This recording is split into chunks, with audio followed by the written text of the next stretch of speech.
Have you ever wondered why you can believe in God and still feel completely alone? You may pray, you may try to live with kindness, you may search for meaning in what has happened to you. And yet there are moments, especially in the quiet hours when no one else can see what you are carrying, when God seems very far away. You ask for guidance and hear silence. You ask for peace and still feel afraid. You look at the losses you have endured, the mistakes you have made, the relationships that have broken, and somewhere inside you a painful question begins to form. What if I have done something that has separated me from God? Perhaps that question deserves to be examined gently. Because what if the distance you feel is not the distance between you and God? What if it is the distance between you and the idea of God you were taught to fear? Many of us learn very early to imagine the divine through the language of judgment. Be good and you will be accepted. Make mistakes and you may be punished. Ask correctly and perhaps your prayer will be answered. Fail, disappoint, wander too far, and perhaps something sacred will turn away from you. Even when these ideas are never spoken directly, they can settle quietly into the mind. Eventually, you may begin relating to God the same way you relate to people whose approval you are afraid to lose. And then spirituality becomes another place where you feel you must prove yourself. You try to become worthy enough, pure enough, strong enough, grateful enough. You wonder whether your suffering means you have failed some invisible test. When life does not unfold the way you hoped, you may quietly ask, why is God doing this to me? And when you see someone else receiving what you have prayed for, another question appears, why them and not me? Notice what happens inside you when you live from that place. There is tension rather than peace. There is bargaining rather than trust. There is fear rather than love. And perhaps this is where one of the deepest spiritual misunderstandings begins. What if God is not standing at the end of your journey waiting for you to become worthy? What if the source is the loving presence quietly accompanying you through the journey itself? Think about the sun for a moment. The sun does not decide that one flower deserves its light while another does not. It simply shines. A flower may grow beneath the shadow and temporarily receive less light, but the nature of the sun has not changed. The shadow does not prove that the sun has disappeared. Perhaps something similar happens within you. Fear can become a shadow. Guilt can become a shadow. Resentment, shame, old wounds, and the endless noise of the mind can become shadows. And when you have lived beneath them long enough, you may begin believing the light itself has gone away. But what if it has not? There may have been a moment in your life when something you deeply wanted did not happen. Perhaps someone left. Perhaps a door closed. Perhaps your body changed, your plans collapsed, or a season of life ended before you were ready. You may have prayed for a different outcome. When it did not come, you felt abandoned. Years later, you may still carry that moment inside you. The event ended, but the question remained. Where was God? There is no need to rush toward an answer. Some experiences deserve silence before explanation. Some losses are too deep to cover with spiritual phrases. But you might gently consider another possibility. Perhaps divine presence was never a guarantee that nothing painful would happen. Perhaps it was the quiet presence within you that remained even while everything familiar was falling away. The part of you that somehow continued breathing. The awareness that witnessed your grief without being destroyed by it. The small movement toward forgiveness when resentment had exhausted you. The unexpected moment of peace that arrived before your circumstances changed. Could that, too, be a way of recognizing the source? The ego usually wants God to appear as control. It says, if I am protected, nothing will go wrong. If I am guided, I will always know what happens next. If God is with me, life should follow the plan I have created. But life rarely moves according to the map drawn by fear. Life behaves more like a river. It turns, it widens, it becomes still, and then suddenly moves quickly again. Sometimes it carries you toward landscapes you never intended to visit. And much of your suffering comes not simply from the river changing direction, but from exhausting yourself trying to force the water backward. Perhaps trust is not knowing where the river will take you. Perhaps trust is discovering that you do not have to fight every current. And this changes something important about your relationship with God. Instead of asking the divine to obey the plans of the ego, you begin asking a quieter question. What is this moment inviting me to see? That question contains no punishment. It contains awareness. Maybe the relationship that ended is revealing how much of yourself you abandoned in order to be loved. Maybe the uncertainty you fear is showing you how deeply you depended on control for your sense of safety. Maybe the resentment you have carried is revealing that forgiveness is not about releasing another person from responsibility, but about releasing your own heart from a prison built around yesterday. And perhaps the silence you have been afraid of is not empty at all. Sit quietly for a moment and notice what remains when you stop explaining yourself. Beneath your name, your age, your accomplishments, your regrets, your roles, and all the stories you have collected about who you are, there is still awareness. There is something in you that can observe your thoughts without becoming every thought. Something that can notice fear without being only fear. You do not have to give it a particular name. You might simply notice it. There is a spaciousness there. And perhaps this is why so many of us search everywhere for what can only be recognized when we become still. We look upward, outward, into the future. We wait for a sign dramatic enough to remove every doubt. Yet the sacred may be much quieter than the ego expects. It may be found in the moment you choose compassion instead of judgment, in the breath you take before reacting in anger, in the willingness to forgive yourself for being human, in the moment you stop asking, how do I make God love me, and begin wondering, what would my life feel like if divine love had never been withdrawn? That question can open a door. Because if love has never been withdrawn, then perhaps your spiritual journey is not about becoming acceptable to God. Perhaps it is about removing everything within you that convinced you that you were unacceptable in the first place. Fear tells you that you are separate. Guilt tells you that you have gone too far. The ego tells you that you must prove your worth. But there is another voice beneath all of this, quieter than fear and more patient than judgment. It does not shout, it does not threaten, it simply waits beneath the noise. And perhaps the next part of this journey begins when you become quiet enough to hear what it has been saying all along. Because the greatest lie may not be something someone deliberately told you about God. It may be the belief you eventually accepted about yourself, that you could ever become so lost, so wounded, so imperfect, or so far away that the source of love could no longer be found within you. And if that belief begins to dissolve, even slightly, then an entirely different question becomes possible. Not how do I find my way back to God, but what if I was never truly separate from the source at all? If you were never truly separate from the source, then perhaps the next question is not how to get closer to God, but what has made you feel so far away? This is where the ego becomes important to understand, not as an enemy to defeat, but as a pattern to notice. The ego is the part of the mind that organizes life around separation. It divides the world into me and you, right and wrong, worthy and unworthy, winning and losing, accepted and rejected. It looks outside itself for evidence of value, safety, and belonging. And because it depends on the outside world to tell it who it is almost always afraid of losing something. You can see this pattern in ordinary moments. Someone does not respond to your message, and immediately the mind creates a story. Perhaps they are upset with you. Perhaps you said something wrong. Perhaps you are no longer important to them. Nothing has actually happened except silence, but the ego cannot tolerate the empty space, so it fills that space with fear. The same thing can happen spiritually. You pray, and nothing seems to happen. Life remains uncertain. The answer does not arrive when you expected it, and the mind fills the silence with a story. God is not listening. God has forgotten me. Perhaps I am being punished. Perhaps I am not worthy. But silence is not proof of abandonment.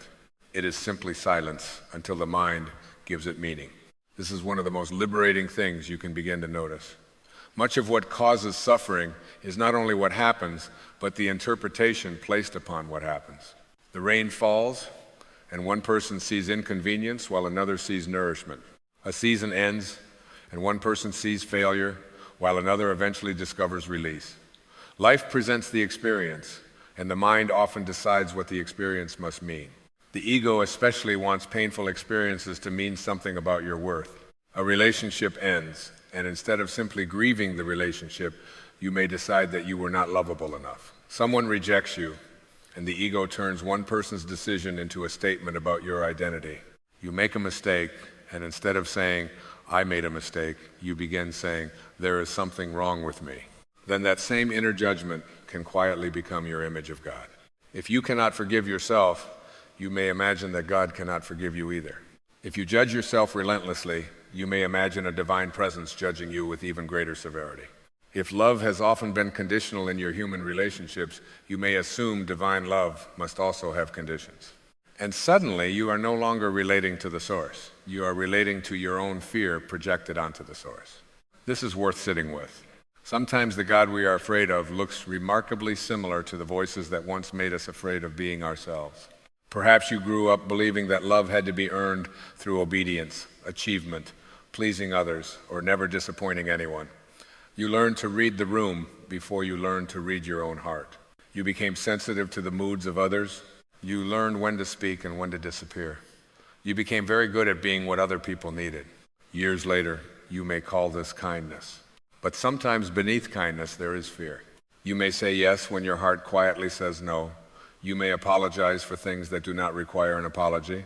You may remain in relationships where you are constantly trying to prove that you deserve to stay. You may become exhausted from managing how everyone feels about you. And without realizing it, you may approach God in exactly the same way. You try to please rather than connect. You try to perform rather than become still. You try to be spiritually perfect rather than spiritually honest. But what if the source does not require your performance? A tree does not wake each morning worried that it has failed to be spiritual enough. It simply receives the light available to it. Its roots move quietly toward water. Its branches respond to the seasons. It does not compare its height to the tree beside it. It does not apologize for losing its leaves in autumn. There is a kind of wisdom in this. Nature does not seem ashamed of transformation. Only the human mind looks at a season of falling leaves and says, something has gone terribly wrong. You may be doing this in your own life right now. Perhaps something is ending. An identity you carried for years no longer feels true. A relationship has changed. Your children no longer need you in the same way. Your career no longer gives you the meaning it once did. Your body is aging. A dream you were certain would happen has taken another direction. The ego becomes frightened because it builds identity from form. It says, I am this role, I am this relationship, I am this body, I am this achievement, I am this story. So when the form changes, it feels as though you are disappearing. But what if you are not disappearing? What if something that was never your deepest identity is simply changing shape? The ocean does not grieve when one wave dissolves. The wave returns to what it always was. Perhaps there is something in you like that ocean. Your circumstances rise and fall. Your roles appear and disappear. Your body changes. Opinions about you change. People enter your life and leave it. Yet beneath all of these changing forms, awareness remains. This deeper self does not need to defeat anyone. It does not need everyone to understand it. It does not need to win every argument or control every outcome. It is capable of being present. And presence is where fear begins to loosen. Fear almost always asks you to leave the present moment. It carries you into tomorrow and shows you everything that could go wrong. It takes you backward and shows you everything you should have done differently. It moves between prediction and regret, rarely allowing you to rest where life is actually happening. You may be sitting safely in your room while your mind is living inside a disaster that has not occurred. You may be lying in bed while your thoughts rehearse conversations that may never happen. You may be looking at someone you love while worrying about the day you might lose them. The ego calls this preparation, but often it is simply suffering in advance. Awareness invites something different. It does not promise that nothing difficult will happen. It simply asks, what is true right now? Right now, perhaps you are breathing. Right now, perhaps the feared event has not happened. Right now, there may be a cup of tea beside you, light coming through a window, a familiar voice nearby, or simply the quiet rhythm of your own breath. This does not make your concerns meaningless. It brings them back into proportion. And perhaps prayer can begin here too. Not only as asking God to rearrange tomorrow, but as becoming present enough to recognize what is sacred today. Imagine how different prayer feels when it is no longer a negotiation with fear. Instead of saying, please make everything happen exactly as I need it to happen so I can finally feel peaceful, you might quietly say, help me recognize the peace that is available before I know what happens. That is a very different relationship with life. It moves from control toward trust. Control is one of the ego's favorite substitutes for peace. We tell ourselves that once we know what is going to happen, then we can relax. Once someone gives us certainty, then we will stop worrying. Once the relationship is secure, the money is secure, the body is secure, the future is secure, then we will allow ourselves to breathe. But have you noticed how quickly the mind finds another uncertainty? You solve one problem and another appears. You receive reassurance and soon need reassurance again. You finally get what you wanted, and then fear begins whispering about losing it. This is because control cannot create lasting peace. It can create temporary relief, but peace that depends on circumstances remaining unchanged will always be fragile. Real peace must have deeper roots. Think of a tree standing through changing weather. The branches move, the leaves shake, storms come and go, but beneath the surface, roots reach into something the storm cannot see. Perhaps your spiritual life is not about preventing every storm. Perhaps it is about remembering your roots. Those roots may be stillness, awareness, forgiveness, love, and the quiet recognition that you belong to something larger than the fearful stories of the mind. When you remember this, uncertainty changes. It may still be uncomfortable, but it no longer automatically means danger. You can say, I do not know what happens next, and I am still here. You can say, I cannot control this person, and I can still choose how I meet this moment. You can say, I do not understand why this happened, but I do not have to turn my confusion into hatred. There is tremendous freedom in not needing to turn every mystery into an accusation against life. Comparison is another way the ego pulls you away from this freedom. You look at another person's life and see what seems to be their answered prayer, their relationship, their family, their health, their confidence, their sense of direction. And then you look at your own unfinished life and wonder whether you have somehow been overlooked. But you are comparing the inside of your experience with the outside of theirs. You cannot know the private lessons another person is living through. You cannot see every fear behind their smile or every night they have questioned themselves. More importantly, comparison assumes that life should unfold according to one universal schedule. But look at a garden. Not every flower blooms on the same morning. One opens early, another waits.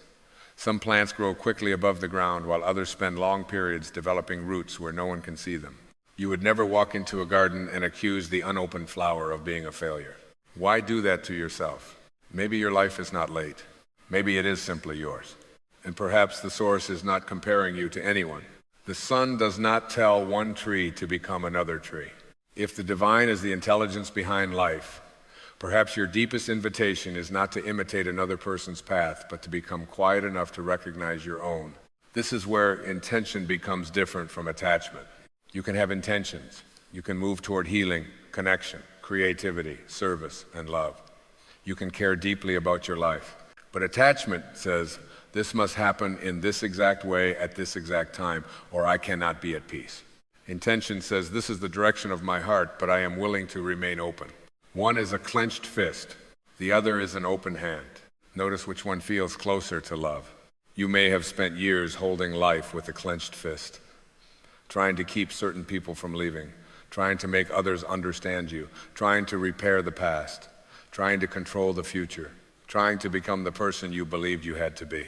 And perhaps you are tired. There is nothing shameful about that tiredness. Sometimes exhaustion is the moment when the ego's strategy finally becomes visible. You realize that the way you have been trying to create peace is itself preventing peace. You cannot control yourself into freedom. You cannot judge yourself into love. You cannot hate your past into disappearing. You cannot worry your future into becoming safe. And you cannot frighten yourself into feeling close to God. So what remains? Awareness. The simple ability to notice without immediately condemning. The next time fear appears, perhaps you do not need to fight it. You can notice it. Fear is here. The next time resentment rises, you can notice it. Something in me is still hurting. The next time you compare yourself, you can notice it. I have left my own path for a moment. This kind of awareness is gentle because it does not create another war inside you. If you become angry at yourself for being afraid, you have simply added anger to fear. If you shame yourself for judging, you have added another layer of judgment. Awareness says, I see what is happening. And sometimes seeing clearly is enough to begin changing your relationship with what you see. Imagine standing beneath a vast sky watching clouds move through it. Some clouds are dark, some are light.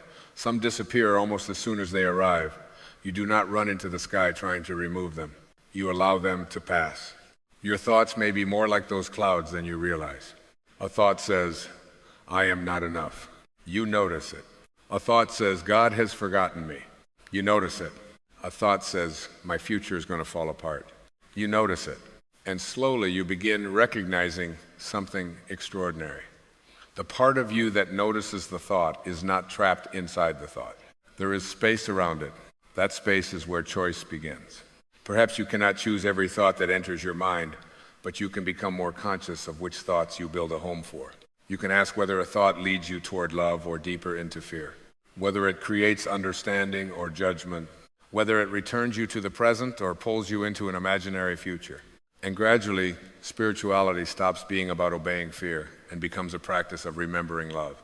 This does not mean pretending everything is beautiful. Love can include boundaries. Peace can include walking away. Forgiveness can exist without reconciliation. Trust can coexist with uncertainty. Being connected to the source does not require you to deny your human emotions. It may mean allowing them to move through you without turning them into your permanent identity. You can grieve and still be connected. You can be uncertain and still be guided. You can make mistakes and still be worthy of love. You can lose your way and still belong. Perhaps this is the understanding the ego fears most, because if your worth is inherent, there is nothing left for the ego to prove. You do not need to be better than someone else. You do not need to carry yesterday forever as evidence against yourself. You do not need to make everyone approve of you. You do not even need to have your entire spiritual journey figured out. You only need enough awareness to recognize when fear has convinced you that you are something less than the life that moves through you. And then you return, again and again, not to an idea of perfection, to presence, to this breath, to the quiet space beneath the story. Perhaps this is what returning to God can mean, not traveling across some enormous spiritual distance, but releasing the beliefs that created the feeling of distance. And there may be one belief deeper than all the others. It is the belief that because of what happened to you, or because of what you have done, you must continue carrying the past. The ego may call this justice. It may call it protection. It may even call it responsibility. But sometimes it is simply a wound that has never been allowed to close. And this brings us to one of the most tender places on the spiritual path. Forgiveness, because you may understand that God is love. You may understand that fear creates separation. You may even understand that you are more than the stories of the ego. But what happens when there is a person you still cannot forgive? What happens when that person is you? Perhaps that is where the return to your true self truly begins. Forgiveness may be one of the most misunderstood words on the spiritual path. For many people, it sounds like being asked to say that what happened did not matter. It can sound like excusing betrayal, minimizing pain, or opening the door again to someone who repeatedly harmed you. And if forgiveness is understood that way, it is natural to resist it. But perhaps forgiveness is not about declaring that another person's actions were acceptable. Perhaps forgiveness is about deciding that what happened will no longer be allowed to occupy your inner world forever. There is a difference. Imagine carrying a stone everywhere you go because someone once threw it at you. The stone reminds you of what happened. It proves that your pain was real. So you keep it. You carry it into new relationships. You carry it into quiet evenings. You carry it into conversations with people who had nothing to do with the original wound. Eventually, your hand becomes tired. And somewhere along the way, you may forget that you are still holding it. Resentment can become like that stone. At first, it feels protective. You tell yourself that remembering the pain will prevent it from happening again. You replay conversations because you want to understand them. You imagine what you should have said. You picture the apology you deserve but never received. The event may have lasted minutes. The mind can continue it for years. This does not mean you are weak. It means the human mind often tries to heal pain by repeatedly returning to the place where the pain began. But a wound cannot always be healed by reopening it. At some point, you may ask a different question. Not, how could they have done this to me? But how long do I want this moment to continue living inside me? That question changes the direction of your attention. You stop waiting for the past to become different. You begin asking what freedom would feel like now, and perhaps forgiveness begins there. You may never receive the apology you wanted. The person who hurt you may never understand what they did. They may continue believing their own version of the story. If your peace requires their understanding, then your peace remains in their hands. Forgiveness gently takes it back. You are not saying you were right. You are saying, I no longer need your awareness in order to protect my peace. There is great dignity in that. And sometimes the person whose awareness you have been waiting for is yourself. Perhaps there is something in your past you still cannot forgive yourself for. A decision, a relationship you stayed in too long, a person you hurt, a moment when fear spoke louder than love. Years may have passed, yet a part of you continues standing in that old moment, judging the person you once were with everything you know today. But is that fair? You did not have today's awareness then. You had the consciousness, fears, wounds, needs, and understanding available to you at that time. This does not erase responsibility. Awareness does not require denial. You can acknowledge that you caused pain. You can make amends when possible. You can learn. But learning and self-punishment are not the same thing. There comes a point when continuing to punish yourself no longer honors the lesson. It only keeps you separated from love. Imagine a child learning to walk. The child falls again and again. You would not look at the child and say, "You fell yesterday, so you no longer deserve to walk." You understand that falling belongs to learning. Perhaps your spiritual growth deserves the same compassion. You have fallen. You have misunderstood. You have reacted from fear. You have searched for love in places where love could not be found. You have sometimes abandoned yourself in order to keep others close. You have believed thoughts that were never true. And you are still here, still capable of awareness, still capable of choosing differently, still capable of love. What if God has not been keeping a record against you in the way you have been keeping a record against yourself? What if the divine presence is less interested in condemning the person you were than in inviting you to become fully present as the person you are now? There is something profoundly healing in considering that possibility. Because guilt often keeps you facing backward, love turns you gently toward this moment. And this moment is the only place where transformation can happen. You cannot forgive yesterday. You can only forgive it now. You cannot love tomorrow. You can only practice love now. You cannot meet the source someday in the future.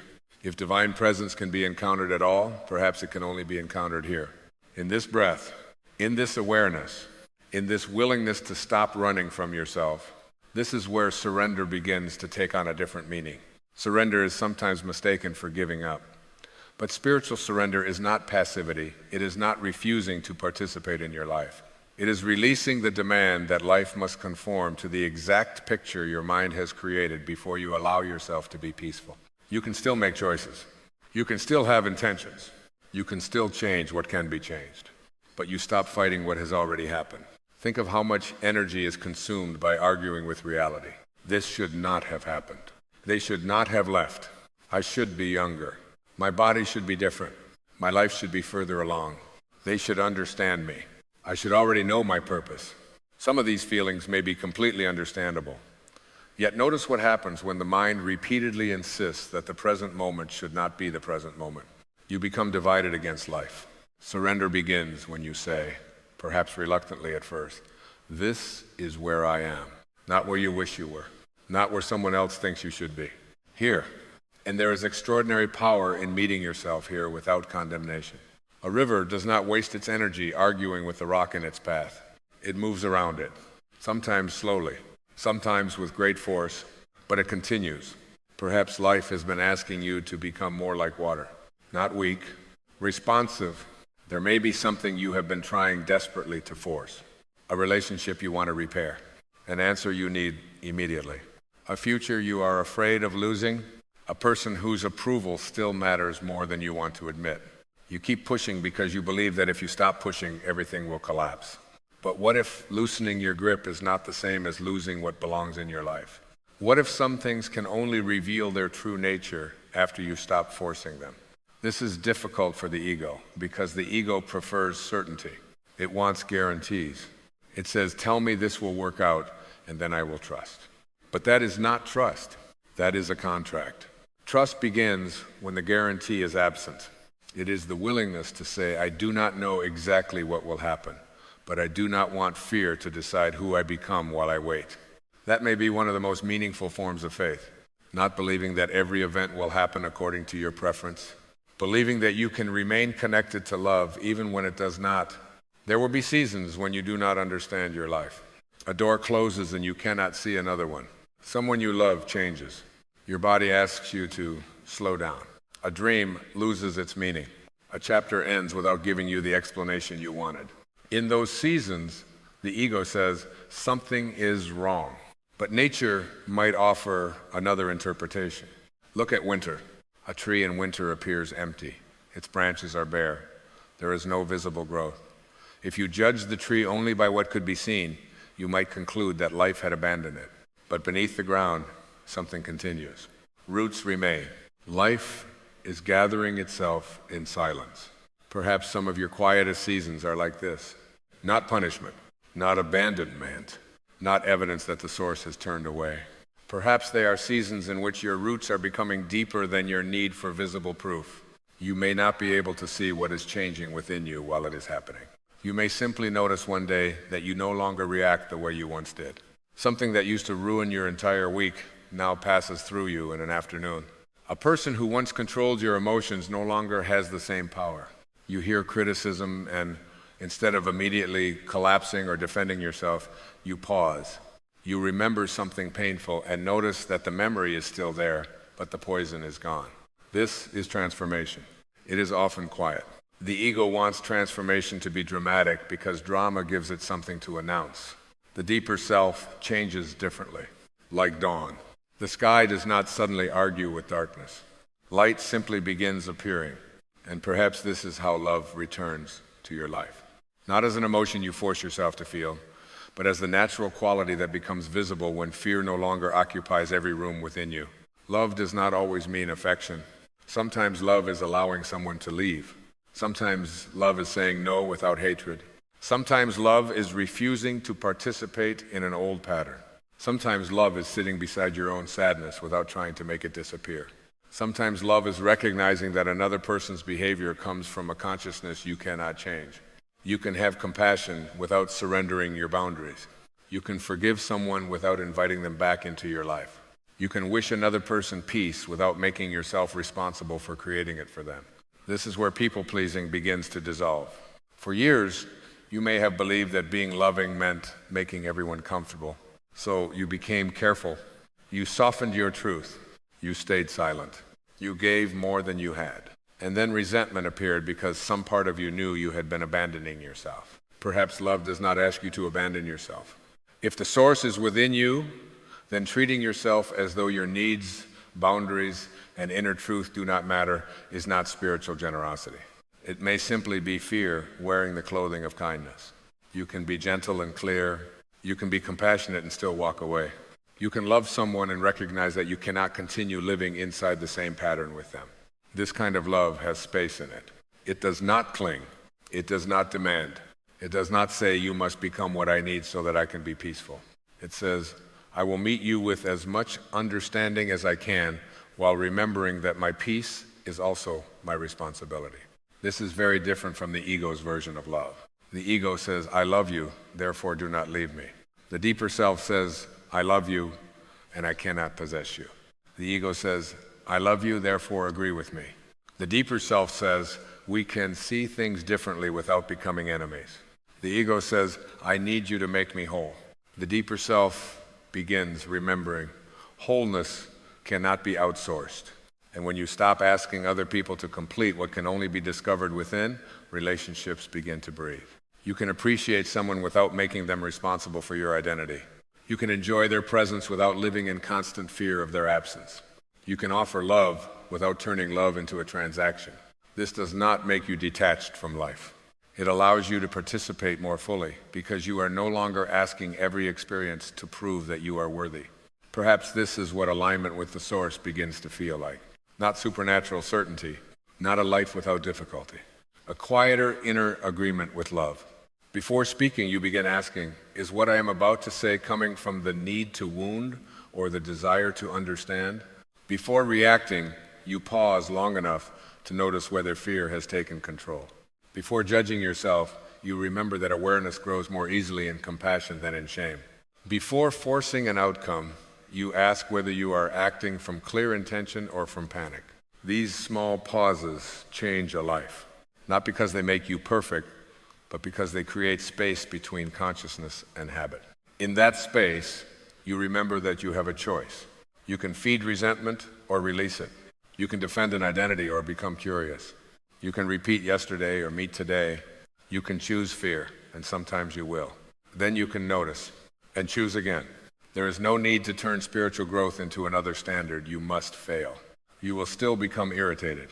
You will still worry. There will be mornings when you wake up carrying yesterday. There will be people who know exactly where your old wounds are.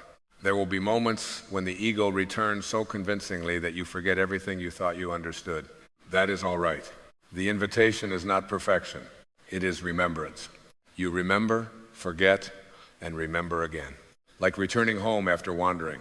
And perhaps each return becomes a little easier because you begin recognizing the landscape. You know what fear feels like in your body. You know what resentment does to your mind. You know the exhaustion of trying to control everyone. And you begin recognizing something else too. The feeling of peace when you stop arguing with what cannot be changed. The spaciousness after genuine forgiveness. The relief of no longer needing everyone to understand you. The quiet gratitude that appears when you stop comparing your path to someone else's. These experiences become your teachers. You begin to discover that inner peace is not something God gives only after you have passed enough tests.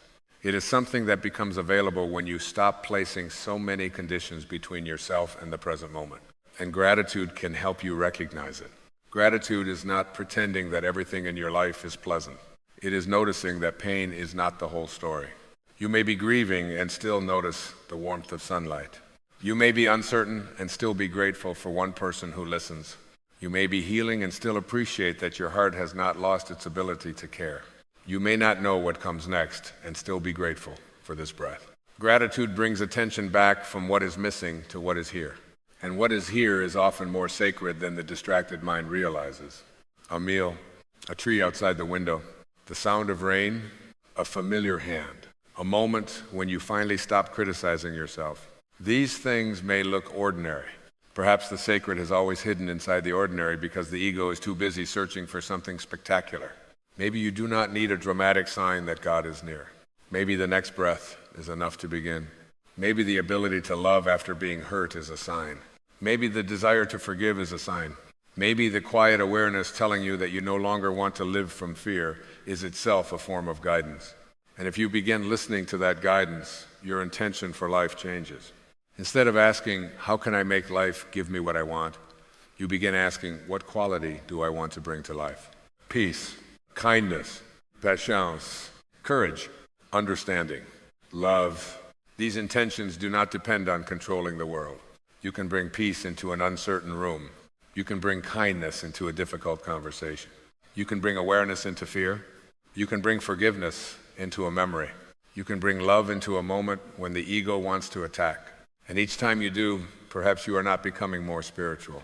Perhaps you are simply becoming less distracted from what has always been deepest within you.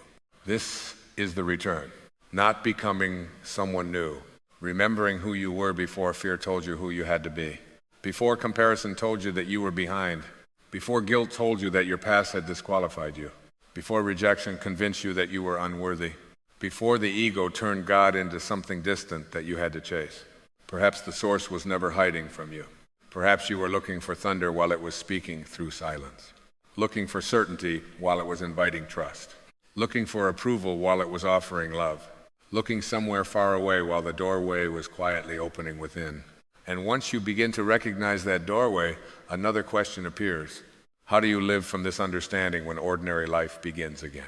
When you wake tomorrow and the phone rings, responsibilities return, someone disappoints you, uncertainty appears, and the old thoughts begin knocking at the door, perhaps the deepest spiritual truth is not what you understand during a quiet moment. It is what you remember when life becomes noisy again. And that is where this journey must finally lead, into the way you live. And so the real question becomes very simple. How do you carry this understanding into an ordinary day? Because it is easy to feel peaceful when everything around you is quiet. It is easy to speak about surrender when nothing important seems to be at risk. It is easy to believe in love when the people around you are loving.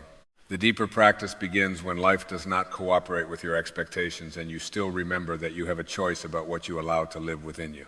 Tomorrow morning, you may wake up and find that the same problems are waiting. The uncertainty may still be there. Someone may still misunderstand you. A relationship may still be unresolved. Your body may still carry tension. The answer you have been waiting for may still not have arrived. But something can be different. You can be different in your relationship to what is happening. Before reaching for your phone, before entering the noise of the world, you might give yourself a few quiet moments. You do not need complicated words. You do not need to force your mind to become perfectly still. Simply notice your breath and remember that you are here. You might quietly ask, what am I carrying into this day? Perhaps yesterday's anger is still there. Perhaps fear about tomorrow is already waiting. Perhaps you are carrying a conversation that ended hours ago. Just notice. Awareness does not need to immediately repair everything it sees. Sometimes seeing clearly is the beginning of release. Then perhaps you can ask another question. What would I like to bring into this day instead? Not what do you want to get from the day? What do you want to bring to it? Maybe peace, maybe patience, maybe compassion, maybe the willingness to listen, maybe the courage to stop abandoning yourself for approval. This is intention in its quietest form. You are not trying to control the universe. You are choosing the quality of consciousness with which you will meet it. And throughout the day, you will forget. Someone will say something that touches an old wound. Plans will change. The mind will begin predicting. The ego will compare. Fear will tell you that something has gone wrong. When that happens, perhaps you can remember one simple thing. You do not have to believe every thought that passes through your mind. You can pause. You can breathe. You can notice, I have entered fear again, and then return. There is no failure in returning.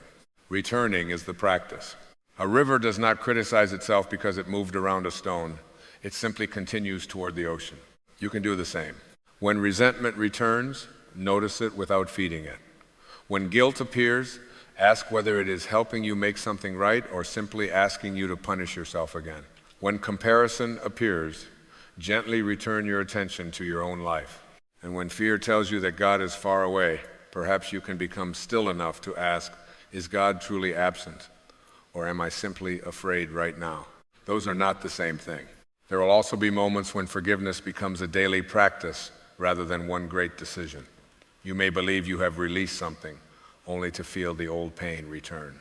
That does not mean you failed. Some wounds leave slowly. Forgiveness can happen layer by layer, like a tree releasing leaves it no longer needs. You may let go of anger before you let go of sadness. You may release blame before you release the need for an explanation. You may forgive another person long before you learn to forgive yourself. Give the process room, and remember that forgiveness does not require you to return to places where you lost yourself. You can bless what is behind you and continue walking forward. At the end of the day, gratitude can become another doorway home, not forced gratitude, not pretending that everything was wonderful. Simply notice what was present. Perhaps someone smiled at you. Perhaps your body carried you through another day. Perhaps you noticed the sky for a few seconds. Perhaps you responded differently to something that once would have consumed you. Perhaps you caught yourself judging and chose understanding instead. These moments matter. They are evidence not that life has become perfect, but that you are becoming more present for the life you already have. And slowly, something begins to shift. You stop needing every prayer to be answered according to your schedule before you trust. You stop interpreting every closed door as rejection. You stop treating uncertainty as proof that you have been abandoned. You stop using your past as evidence that you are unworthy. You begin to see that perhaps the source was never asking you to become someone else. Perhaps life has been inviting you to remove what obscures the person you already are beneath fear. The resentment, the comparison, the guilt, the desperate need for approval, the belief that you must control everything in order to be safe. And beneath these layers, you may discover something surprisingly simple. You are still capable of love. After everything, you can still love. You can still forgive. You can still feel gratitude. You can still sit beneath a quiet sky and feel that life contains something larger than your problems. Maybe that is where the lie finally loses its power. The lie that God is somewhere far away, waiting for you to become worthy enough to approach. The lie that your mistakes have created a distance love cannot cross. The lie that silence means abandonment. The lie that suffering means punishment. The lie that you must earn what may already be the deepest truth of your existence, that you belong. Perhaps God is not a destination at the end of your search. Perhaps the source is the presence you begin recognizing when the searching becomes quiet, in the stillness between two thoughts, in the forgiveness that frees your heart. In the compassion you offer someone who cannot give you what you wanted. In the moment you release the future and become available to now. In the love that remains after the ego has exhausted all of its arguments. You do not have to accept any of this because someone tells you to. Simply explore it in your own experience. Notice what happens when you choose love instead of fear. Notice what happens when you stop judging yourself for one moment. Notice what happens when you allow life to be uncertain without immediately assuming that uncertainty means something is wrong. Notice the peace that appears when you stop trying to prove that you deserve to exist exactly as you are. Maybe the truth cannot be handed to you. Maybe it can only be remembered, and perhaps that is why something inside you recognizes these words before your mind fully understands them. You are not becoming someone new. You are remembering the stillness beneath the noise, remembering the love beneath the fear, remembering the awareness beneath the story, remembering that your deepest self was never the frightened voice telling you that you were alone. So when you leave this moment and return to your ordinary life, you do not need to carry 100 spiritual ideas with you. Carry one. When fear tells you that you are separate, return to love. When guilt tells you that you are unworthy, return to forgiveness. When uncertainty tells you that you have been abandoned, return to presence. When the ego tells you that peace exists somewhere in the future, return to this breath. And when you forget, return again. There is no finish line. There is only this gentle remembering.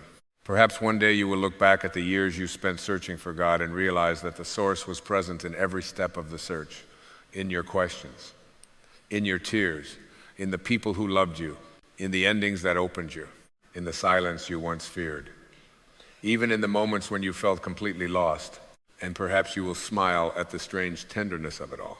You were looking for the ocean while standing in the water. You were searching for light while carrying a spark within you.